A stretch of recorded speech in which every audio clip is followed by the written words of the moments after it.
Ladies and gentlemen, a very good morning to everybody.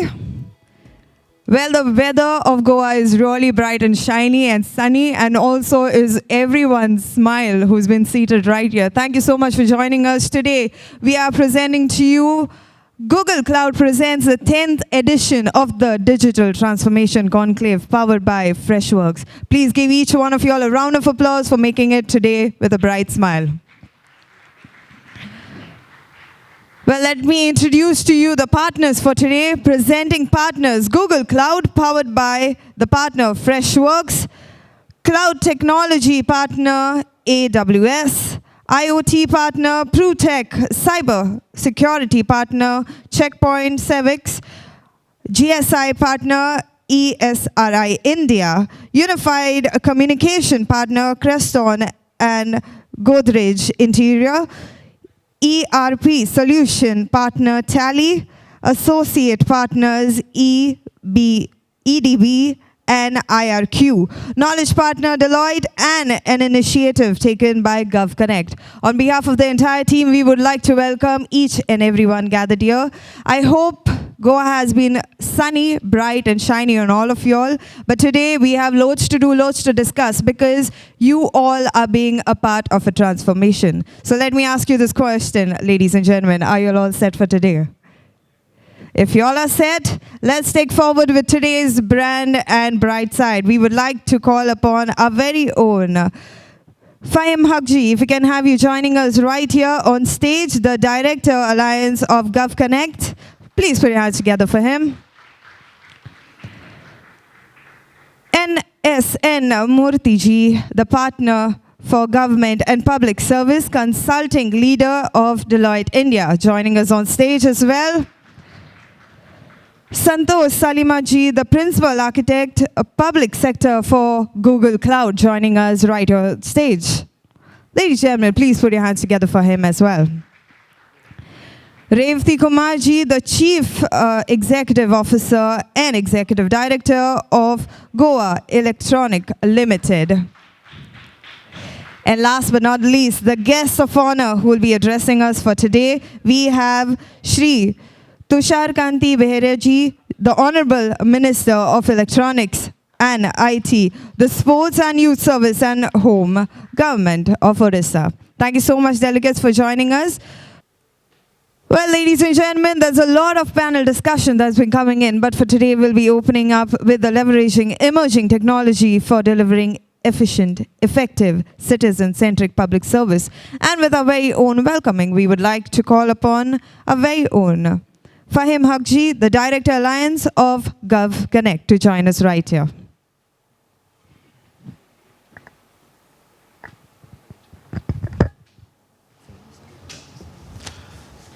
Good morning, everyone. Honorable Minister, sir, Revati ma'am, NSN sir, and Santosh sir, and distinguished guests. I stand before you today with immense pride and excitement as we gather here for the inaugural session of the Digital Transformation Conclave in the Indian context. It's a momentous occasion as we embark on a journey that holds great promise for our nation. The world we live in today is being reshaped by the rapid advancement of technology, and India stands at the forefront of the digital revolution. Our nation, with its vast populations and incredible diversity, is uniquely positioned to leverage the power of digital transformation to drive inclusive growth, foster innovation, and create a better future for all. As organizers of the conclave, we have come together to explore the opportunities and challenges presented by the digital era. We have gathered experts, thought leaders, and visionaries from various fields to engage in meaningful discussions, share insights, and develop strategies that will shape the future of digital landscape. Digital transformation is not just a buzzword. It's a catalyst for change.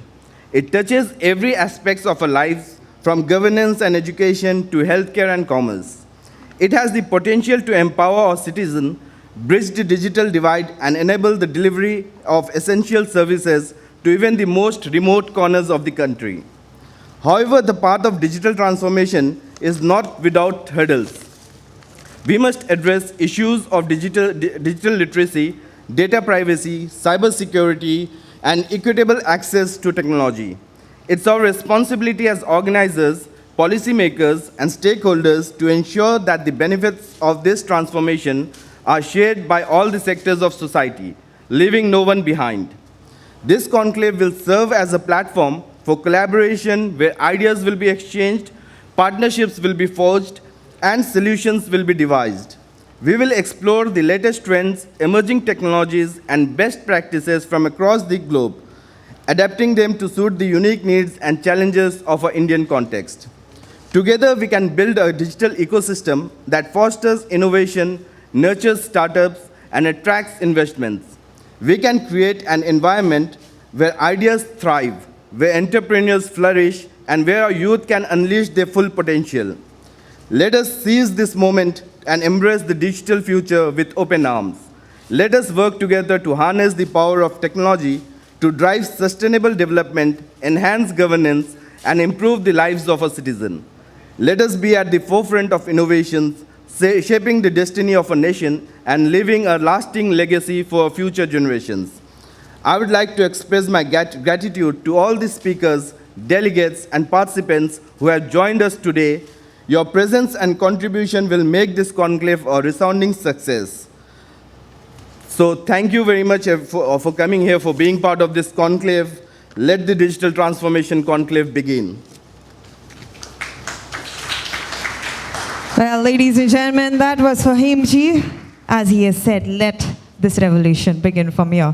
Well, next we would like to call upon a partner of government and public services, consulting leader of Deloitte India, Mr. N.S.N. Murty ji, to join us right here, sir. Ladies and gentlemen, please put your hands together for Sir Murty. Good morning, everyone. And I always say this, and this is my actually become a punchline, that I start the conversation when the time's up. It shows as the time's up, right? So this, okay. So I want to actually change a little bit of a theme and discussion topic, which I want to touch upon. And please bear with me on the anecdotes and the storytelling I'll do. As a consultant, we are, so we have to do that. That's in our blood, right? Okay, so small question.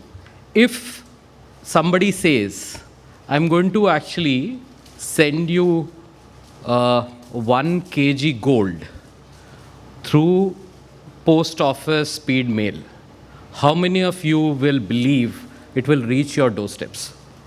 Can I see the raise of hands? Who will believe? None. So one person. One person out of the entire thing. How many of you will trust that your passport, which is much costlier than 1 kg of gold, will reach your doorstep through speed mail if you go to a passport seva? Okay. So that's what is a trust. So I want to actually talk about a little bit on the trust. The trust on a particular service, the trust on actually a consistent and continuous and what you call competent service is built over a period of time. We didn't have a trust on the passport system, right? 10 years, 15 years back. But that got built because the two things, which is consistency and with perfection, it was done again and again and again and again. And then the passport seva kendras, when we went, there was a human touch. People were not actually pushing you or asking for our agents standing in front and asking you something. So there's a marked difference. So that's what the world is going through today. And digital is enabling that. And I think governments have embraced that across the world in one form or the other. But now I think the time has come to redefine that and put it in a right perspective. What does the trust mean for every department? If a passport seva can create a trust, which can actually create a trust on a third party on which you never had a trust, it means a systematic change. It means a government. For example, if government says that I can deliver service, the citizen expects a real-time visibility of that transaction anytime, anywhere.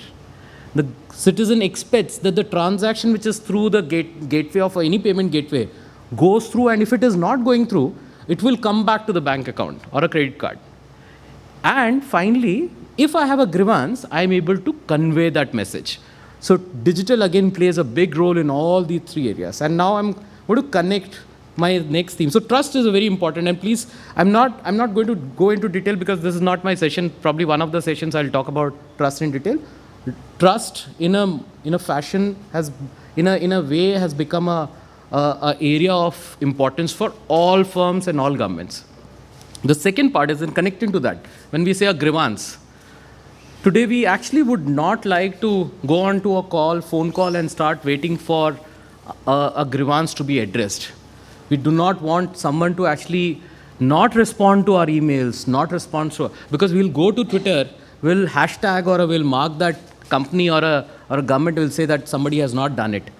We are a nation today of restlessness and impatient in terms of responsibility requirement from the government. So the other important part is how fast the governments can change today to create an executive summary of whatever is the problem and reply back. Couple of days back, I think the whole India was talking about this, with Sam was here and talking about his OpenAI stuff, but I'm not going to talk about him and the thing. I did not attend and neither I've seen the video yet, so I can't comment on that. But the one which I can comment is generative AI is going to change not just the companies, the commercial sector or industry, it's going to shake up the government in a whole. The way in which you actually can look at all your note sheet comment, because I have seen in the consumer grievance redressal, there are same set of questions being sent by different set of people. That means this is not a problem with the actually the outcome, it is a problem with something else inside the system which needs to be corrected, which using a generative AI, you can actually identify the exact amount of process improvement you want to change. Secondly, you can actually create so many different simulations and created those images and the videos to train your people. Capacity development on using generative AI is going to be the next big thing. You don't need to wait for somebody or a consultant to even come and say that, okay, these are the 10 courses I need to combine and probably this is the one. You can ask the Gen AI to actually create the module which is here and now updated based on the best of practice available in the country or outside of the country. But the only thing is you need a few consultants like us to actually tell you how to do it and few of the techs. Okay? So that's the second part of it. The third part of it, while we do all this efficiently, I'll just give you a small. I think a couple of us are using mobiles and we are sending messages right now. So the amount of messages that we send or the emails we generate, the data, 1 MB, and I was doing a research, 1 MB of a data transfer is equivalent to 60 watt bulb lit up for 25 minutes. 60 watt bulb. Or a 250 ml of water being boiled for a cup of tea, which is huge. So it's not that digital always means efficiency and improvement in everything. There is a question mark on the climate change here. And I'm just going to my third subject, which is extremely important again from a government, and digital again plays a role, but it plays a role for doing something which we're doing with our life and bodies. We need to moderate few things, and digital will enable that. Digital will enable you to not to do very many things and let go of few things so that you don't repeatedly invest in the infrastructure, repeatedly invest in the same set of documents and fetch you the same set of, and keep multiple repositories of data centers. Have one single source. You use the cloud, power of cloud to run this, and use a lot of other tools to actually manage the cloud. The last one I'll touch, and I think I have a minute left, is while we do all those things, and I started with this about trust on the postal services because of this. I'll ask second question. Do you believe that the cement or the concrete or the equipment which is used in building a pillar of a metro is the same as what you know of, what you have seen, and what you believe is? Can you prove it? Or let's say, even say simple. Do you know if the pipeline laid by your plumber in your house is of the same quality which you ask him to actually do it, and is it as per the standards? It's not. Credentialing is extremely important today.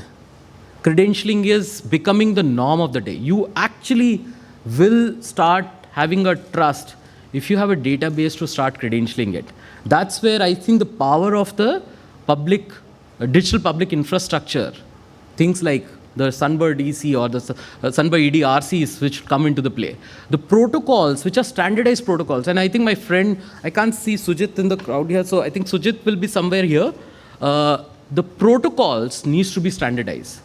The ones, today we are looking at ONDC as the next big thing which is happening in the e-commerce space. But it's not a product. It's nothing, it's not even an application, it's a protocol. On that protocol, you can actually create a huge amount of change on a point-to-point. Same as the beacon, which can actually create a point-to-point transit management solutions for you. So the things will change in which you will make trust because the protocols are standardized. You will start using those solutions.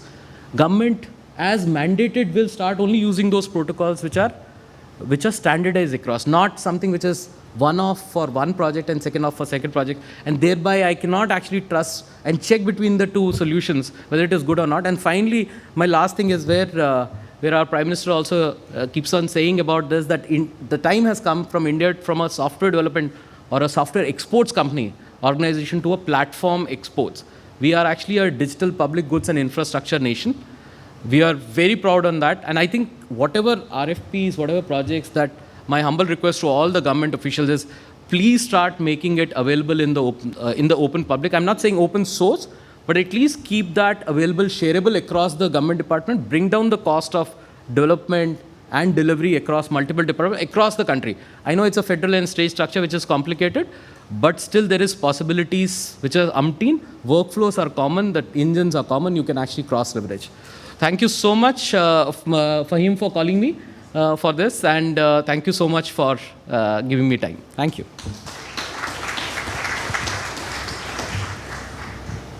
Well, thank you so much, Sir Murty, for the beautiful explanation being given right here. Well, ladies and gentlemen, next we would like to call upon the Principal Architect of Public Sector, Google Cloud, Mr. Santosh Salimath, right here, joining us. Please put your hands together for Sir Santosh.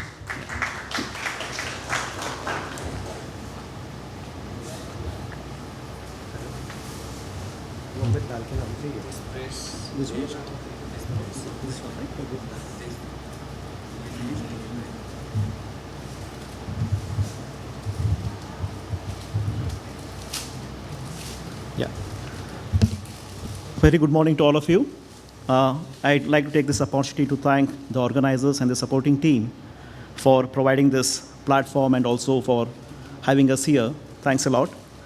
Today, as part of my keynote, which is going to talk about leveraging emerging technologies to effectively, efficiently deliver citizen-centric services, this topic I'll be touching upon, as part of this topic, I'll be touching upon few points. One is in terms of briefly setting up the context. So this is very important because we have been in this journey for the last 2 decades. We have been leveraging IT as a tool to deliver citizen services for almost close to 2 decades. And in that journey, we do have some very interesting facts which we need to recollect and reflect. I'll be doing that. Second one is that while we are in this journey, what is that one vision which kind of helps us to remain focused to deliver best of the best citizen services? Then we'll talk about the core digital transformation principles, which typically act like a guide and help us to channelize the various emerging and disruptive technologies which we face in the industry, how to kind of mainstream them, and how to assimilate them in providing the better digital infrastructure for delivering citizen-centric services. And also I'll briefly touch upon some of the key takeaways which are very relevant to us in this industry. So we have been using the electronic media or IT as a tool for providing citizen services for quite some time, be it G2G service, B2G to C service, G2B service, or C2G service. We have been doing it for almost like close to 15, 20 years. Just if you look back, somewhere in the beginning of the century, like 2005 and 6 onwards, NEGP, we were very thoughtful, and also we made some right decisions in terms of formulating NEGP. under NEGP, which is National E-Governance Plan, under NEGP, we had mission mode projects, which kind of identified 15 core departments across each state, which have to be digitized so that we can provide the G2C services, close to about 300 different kind of G2C services for the public of the country. And also, along with that, we built some shared infrastructure. We might have all worked in terms of building the SWAN, in terms of building the STC or e-district applications, which, if you see this way, these initiatives which we took close to about 15 years back did two fundamental things to us. One is in terms of bringing a good amount of digital footprint into most of the major departments of the state and in the country. And second one is, it set us on the right trajectory to build a very, very robust and a mature e-governance model. Today, we are actually taking the benefit of that agile and mature e-governance framework which we have built in the country to see how we can absorb the new disruptive technologies which we are facing today in terms of big data, in terms of IoT, or it can be generative AI. Today, we have that kind of a robust framework which is more capable and which is more agile to absorb the latest technologies. With this, like if you see quickly a bit of a I just want to actually spend 2 minutes on this vision. While the technology keeps changing, but our vision has been quite focused. The vision to deliver better value to the citizens, better value to the government, and better value to the society at general has remained constant. And this particular vision itself has given us the right mindset as well as the focus, what is required to see which are the new technologies which we need to adopt, how we can assimilate them, what are the ways of infusing extra value-added services to the stakeholders at large. So whenever, if you see, IT as a technology keeps refreshing itself every few years. And we have seen that, and that's very true in our journey of last 20 years in the e-governance space. We have seen the days of monolithic, decentralized architectures, all the way to the cohesive, connected cloud environment. So if you see this journey, one thing is sure, one thing what is constant is the disruptive technologies keep coming. But it's the core digital principles, digital transformation principles, which kind of help us in terms of aligning, as well as in terms of channelizing, how we can use these emerging technologies to build a very robust, agile, citizen-centric public delivery system. So we'll just quickly take a look at these 4 digital principles which are very, very relevant for us in the e-governance space. One is in terms of insight-centric. So if you see, we have been all actually building applications for managing data. But if you see in reality, we need to start building applications which provide us insight-centric approach. So today, data is available, data is pervasive. We have been generating petabytes and terabytes of data every second, every minute. So we need to start seeing data as an asset and start planning how we can derive more insights, and how we can harness more of data to bring in the right values to the end customers. Today, we have emerging technologies of big data, which has various services on top of it. It can be machine learning, it can be AI, it can be social sentiment analysis, or large-scale geospatial analysis, which helps us to build various different kinds of applications. It can be predictive, it can be prescriptive, it can be forecasting, it can be grievance sentiment analysis applications, which provide the right set of insights, be it providing the right set of farm and field advisory services to the farmers, or it can help the education department to identify what are the likely set of students who are not going to fare well in this coming academic year so that the course correction can be taken, or it can be working with the city agencies to identify the likely occurrence of a congestion so that we can improve the urban mobility, or actually it can be working with the health department to understand at a very granular level what's the disease burden at a ward level or at a municipal level, and also to see what are the outcomes of a high-risk expecting mother with respect to the birth outcomes. So all these actually insights, which are very, very actionable, will help us to deliver a very effective, very meaningful citizen-centric services. So today we have that mechanism of big data, which has to be appropriately leveraged. And we were just kind of talking with ma'am here. So while we keep actually hearing about these buzzwords, but these buzzwords can really be made into reality once we use this kind of emerging technologies to bring this kind of solutions to life. The second one is build the shared approach, shared platform approach. See, if you see that way, I can actually we need to start building on this concept of trying to build the solutions, which can be solutions or platforms which can be reused. This will help us to innovate more with less.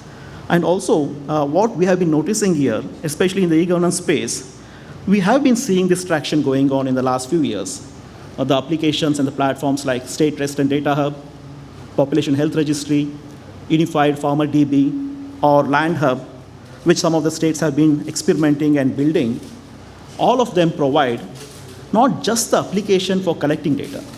These do provide the platform which not only collects data, but also seamlessly and in a secure manner, as what Mr. Murty was saying, kind of exchanges data with other stakeholders in the ecosystem. And this not only actually like helps us to build a kind of a single source of truth for the state, but also helps in terms of expediting the development effort, reducing cost, and also bringing a lot of consistency, trust, and standardization across the application development efforts of the country. And this is very much important for us to deliver more streamlined, more citizen-centric applications where there is a good amount of trust built into the entire application and the ecosystem. The third one is very important. While we build the applications, we need to see how we can make the application more citizen-centric. Citizen-centric approach is very much important. Every service, every public service, which is G2C service or G2B service, is very unique in nature. Some services may take longer duration of time, may have multiple touch points. Some may be kind of actually like realized in single interaction of the citizen with the government. So we need to understand the citizen journey. What is the citizen journey when a particular service is fulfilled? So that we can accordingly bring in the IT interventions which can help the citizen to remain more connected. For example, if any particular service is taking a longer duration of time, we need to build those kind of solutions or kind of actually like IT intervention, which kind of gives the customer and the citizen a notification or a status on what exactly is happening for his request. These simple things will actually kind of enhance the satisfaction level of the citizen and also build the trust in terms of actually like leveraging these services. And also we need to see there are instances where a single service, where it takes a single interaction for the customer or a citizen to go and take that particular service, try to make it self-service, put it on a self-service portal. These are small changes which can be done in the application level, which will provide a very, very meaningful traction of a citizen with the government. And another point I wanted to just bring out here, that is the point in terms of how we can leverage the emerging technology of sentiment analysis, natural language processing capabilities, or grievance addressal mechanism, and do a deep analysis of that. Try to understand what exactly is the sentiment of the citizen. Try to see the health and happiness index around that so that we can proactively build those measures into the application delivery system so that we address those pain points and make it more meaningful for the end citizen. And also, from the government side, we have to see how we can build those kind of integrated dashboards and monitor the health of each and every service, which are about close to 300 plus services in a typical state, more than that as well, and see how the services are being delivered across the geographies, across the departments, so that we get a real-time view and also manage the expectation of the citizen in a more realistic manner. Then the last point I wanted to touch here, which kind of my panelist actually like Murty laid it very well, the trust. The interaction of the government with the citizen and vice versa is definitely going to increase by the day. There is no doubt about that. A lot of actual digital intervention is happening. So this is the right time for the government, for the states, for the urban local bodies to kind of start working on building a very robust data governance platform. With the data governance platform, we will not only be able to discover our own data sets, catalog them, build a strong metadata around it, bring out the principles of privacy as well as security around that, make sure that the data is well secured, well encrypted, and data fiduciary is built into the system. This will lay the foundation of one of the most fundamental sentiments of trust. Once the citizen starts having, or the business starts having trust in the entire government ecosystem, that is where the adoption is going to happen. That's where the spread of the G2C services are going to happen, and that's where we can see a lot of positive vibes coming around the citizen-centric applications. That is a very, very fundamental element. So these are the 4 pillars of digital transformation, which should enable us to infuse the right emerging technologies into our day-to-day approach of delivering better citizen-centric services. This is kind of, I have put the summary. What are the various tech interventions, what we are all seeing in the market today, which should translate to build a very efficient citizen-centric services. It can be big data, it can be AI and ML, which provides a lot of actionable insights, which we kind of spoke about. Then we can actually dwell on a lot of spatial and map analytics, which gives a better locational and the situational awareness to all the stakeholders, or using actually NLP as well as generative AI to bring those kind of immersive and intelligent virtual agents, which should provide a very, very insightful conversation with the end customer and citizen. Then we can look at in terms of social sentiment analysis to measure and monitor the performance. Then definitely cloud is one thing which we have all actually slowly embraced it. That will kind of help us to provide anywhere, anytime, any device kind of services, which is the need of the hour. So these are actually kind of a summary of some of the key technologies, emerging technologies, which would really kind of help in terms of turning around the public services. And just a bit of a key takeaway, which I wanted to highlight here. While the technology keeps refreshing itself at every few years, it's the government, it's the stakeholders' mindset.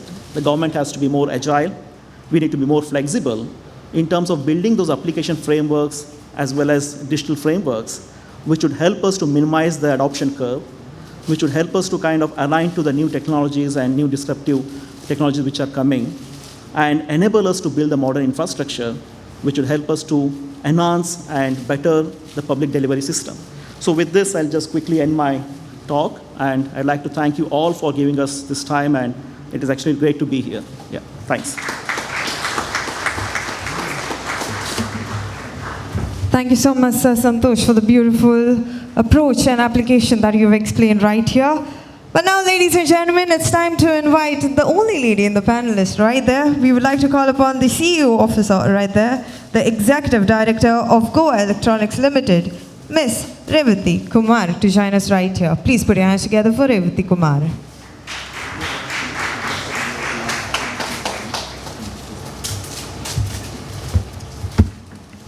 Good morning, everyone. Honorable Minister, sir, from Odisha, Murty ji, Santosh ji, Fahim, all fellow colleagues from the state, from outside the state who have traveled to my state, welcome all to this event. At the onset, a big congratulations to GovConnect for organizing this event here in Goa.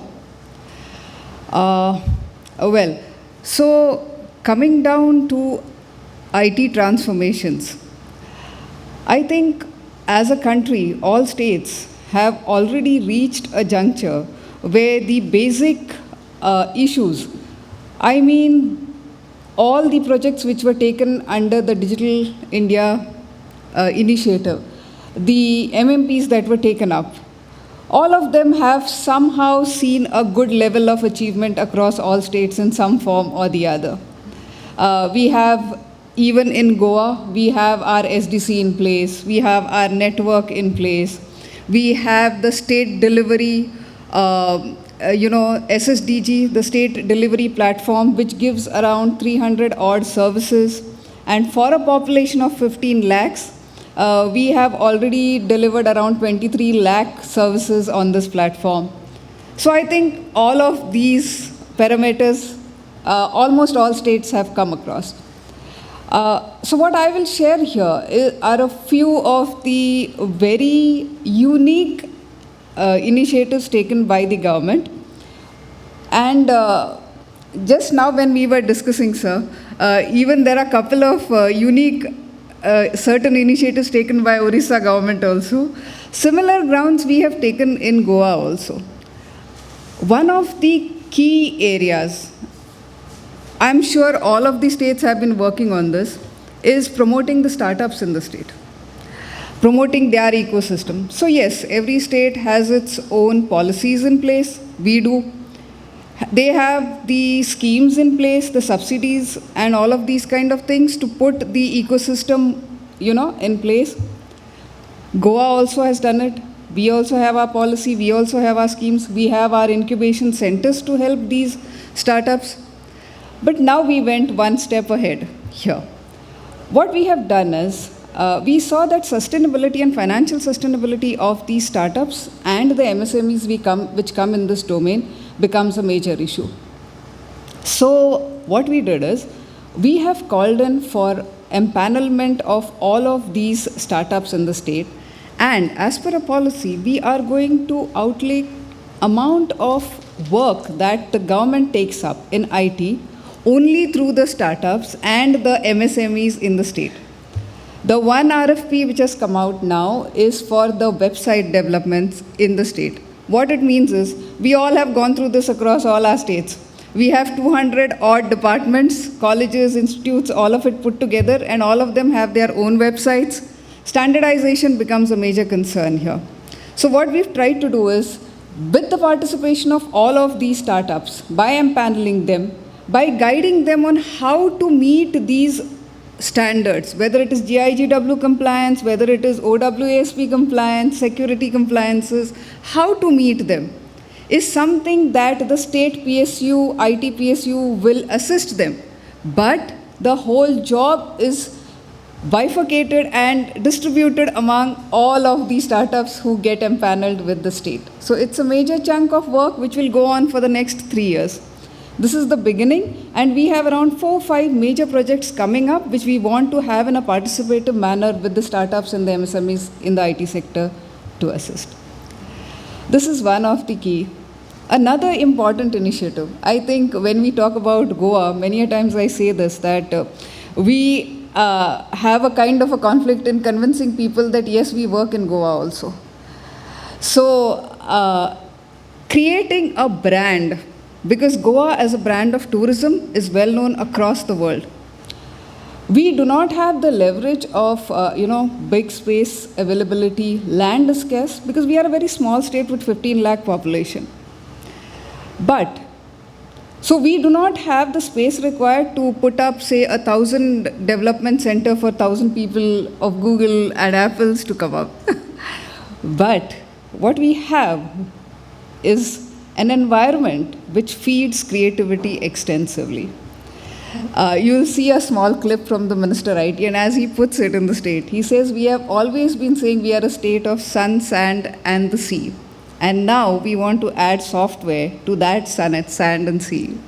So imagine the people of Google or Apple and CloudStrats and all these Freshworks and AWS sitting on the beach, or the nomads.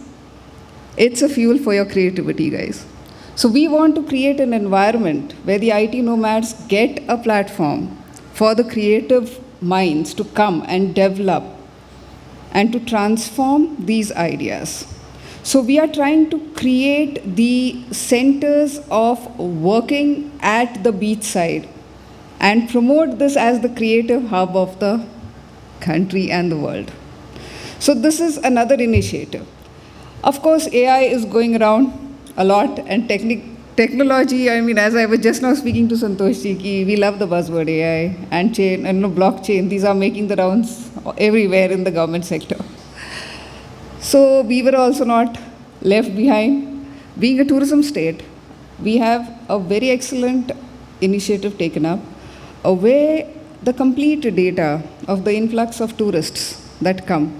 As per the last report, we had around 1.5 CR of tourists coming in, which is n times the population itself. But as a state, we still didn't have proper strategies of, it was like a thali for everyone, a buffet for everyone, because the data was not available. Now, we have implemented an application or a solution called Time, where in the back end using AI, we are able to predict what is, from which country, which are the tourists who are going to come, in which season, where are the places they really love to go, what are the experiences they want to have in our state, being a tourism state. When we have the French coming in, we should have those cuisine and those festivals happening in the state. When we have the Gujaratis coming in, we should have Gujarati festivals and cuisines being laid out at various, outlets. So this is what the state is now working towards, using AI and trying to get these insights from the technology. So these were few of the initiatives. There'll be a short speech from our Honorable Minister for IT also. So once again, thank you, GovConnect, for having this event in Goa. And I hope all of us take back a lot of ideas from this platform. Thank you all.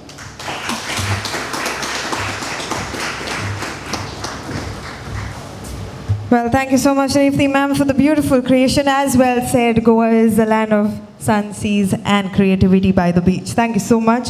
Well, up next, as ma'am has already emphasized, we do have a video that's coming in from the politician, a philanthropist, our very own Minister of Tourism, IT, E&C, Printing and Stationery in the government of Goa, presenting to you Mr. Rohan Khaunte for y'all.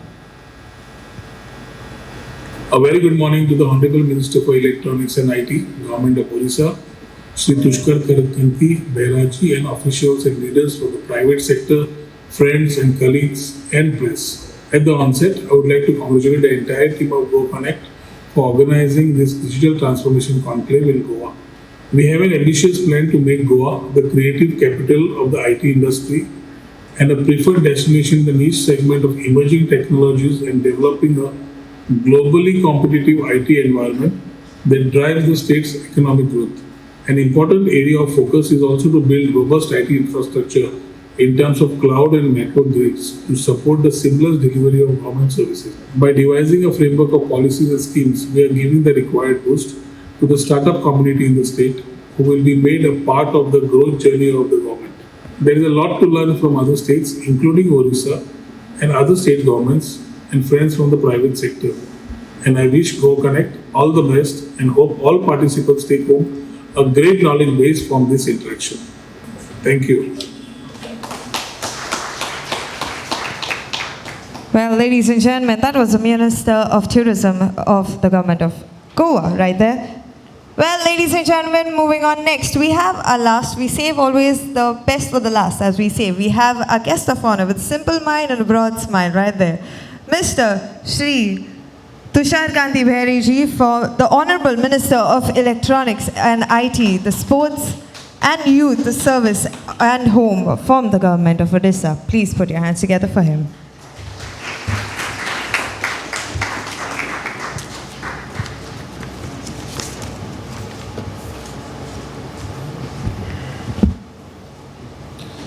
Honorable dignitaries on the dais, Mr. Fahim, Mr. Murty from Deloitte, Mr. Santosh from Google Cloud, Ms. Revati, CEO Goa Electronics Limited, Honorable IT Minister Goa, who was present virtually, all the dignitaries from corporates, dignitaries from different states, and all the stakeholders and friends from media.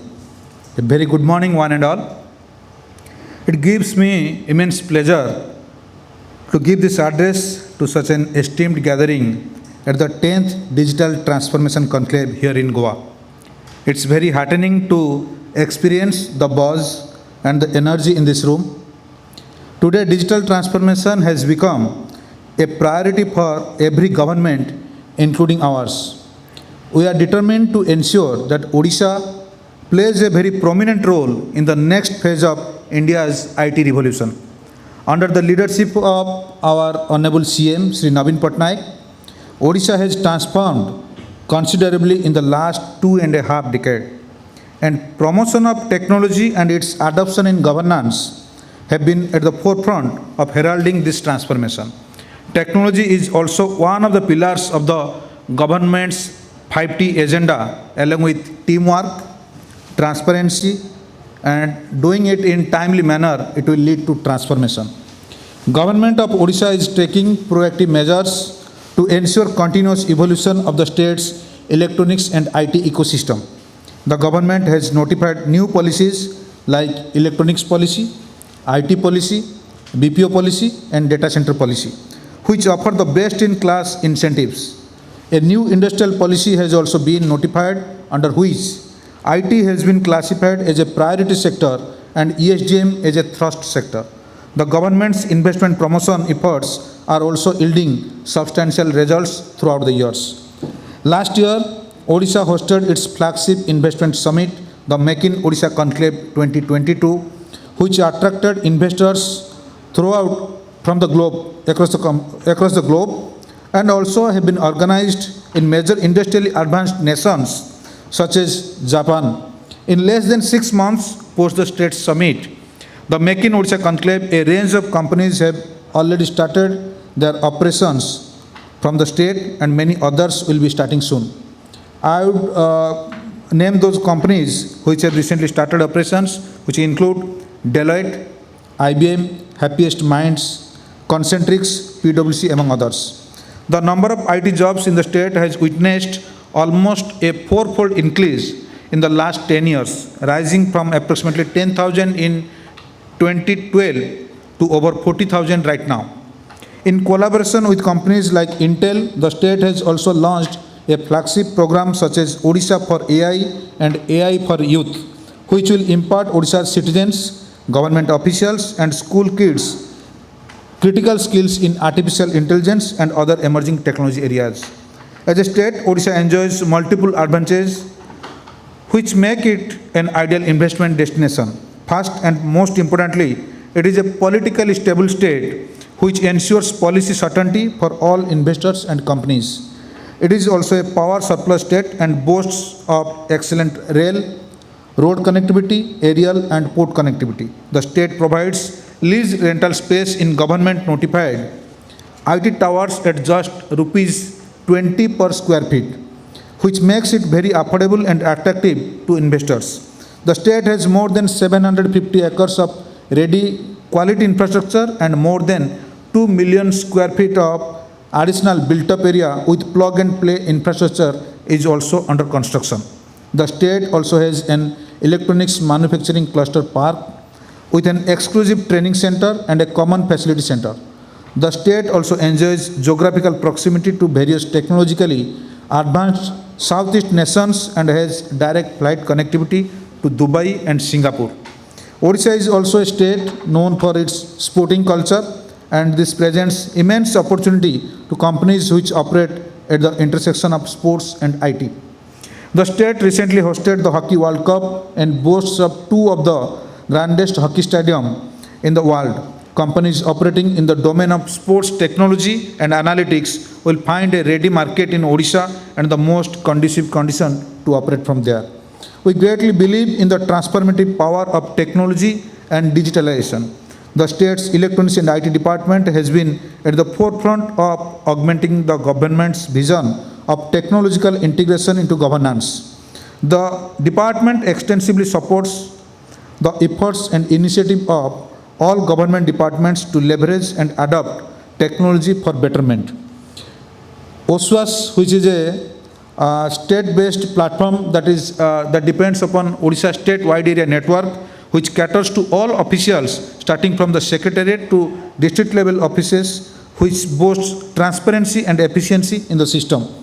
Mo Sarkar, which is a unique program launched by Honorable CM Shri Naveen Patnaik. It is now a nationally acclaimed scheme, which is through remarkable technological integration enabled our government to directly interact with our citizens. Under this scheme, the government takes so much of feedback from citizens, like private companies take their feedback from their customers or clients. The scheme leverages a highly scalable tech-enabled contact center system. Over 250 authorities, which include Honorable CM's office, ministers, chief secretary, department officials, and collectors who take regular feedback from the citizens. More than 263 services of over 31 departments are covered under this scheme, and over 84,000 government offices are configured under it. The state has also invested heavily in telecom infrastructure and taken multiple measures to ensure connectivity at all levels. Virtual conference facilities are readily available, and state officials can easily connect with officials at the district and Gram Panchayat level as well. Under the Biju Swasthya Kalyan Yojana, BSKY, citizens can use their smart health cards for access to health services in both government and empaneled private medicals. Presently, there are more than 3.56 crore cardholders in over 99 lakh households. More importantly, 49% of these cardholders are women who are entitled to 10 lakh of medical facilities. In over 99 lakh households, the Odisha One portal has integrated approximately 150 services end-to-end in a single platform to provide best citizen experience. More than 60 lakh transactions have been made through this portal since it was launched by the Hon'ble CM in March 2021. Through our student academic management system that is called as SAMS, the admission process has been made online in all state colleges, including private colleges as well. More than 4,000 colleges, including junior, vocational, and sports colleges, have been onboarded on the system. We are also significantly revamping the data center infrastructure in the state and will open data centers in multiple Tier 2 and Tier 3 areas. Center of Excellences to provide skill training in Industry 4.0 areas are also under development. BC facility will be extended to even greater number of Gram Panchayats, government schools to ensure better academic development of our kids. As all these instances demonstrate, Odisha has emerged as a leading IT destination and has positioned itself at the very forefront of promoting, adopting and developing advanced technologies for the betterment of its people. I want to take this opportunity to invite investors, all the stakeholders and other companies to Odisha. Under the leadership of our Honorable CM, our government will provide all necessary support to facilitate the Odisha journey of our investors. Thank you. 𝕮𝖓𝖈𝖑𝖆𝖙𝖎𝖑.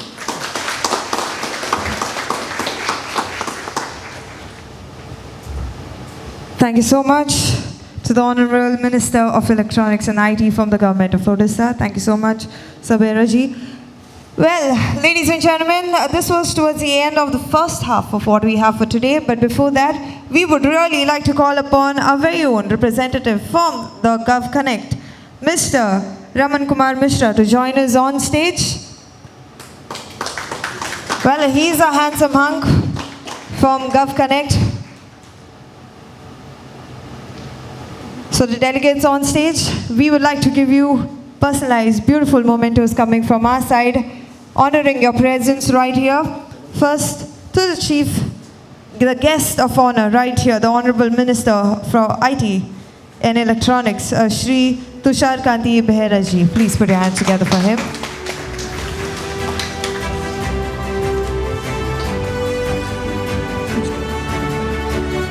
All right, next we would like to request our very own beautiful lady standing beside him, Ma'am Revati Kumar, to join us right here.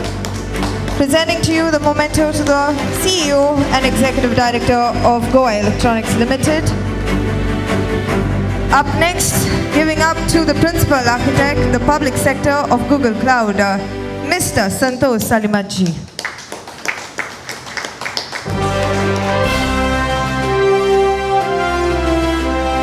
Up next, the Partner for Government and Public Service Consulting Leader of Deloitte India, Mr. N.S.N. Murty ji.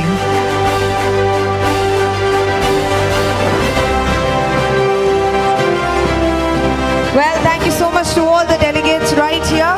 Let's have you standing by, sir, because we want to capture that beautiful smile right there. Raman, sir, let's have you joining us back again on stage. Ladies and gentlemen, presenting to you all the delegates on stage. Please put your hands together for them.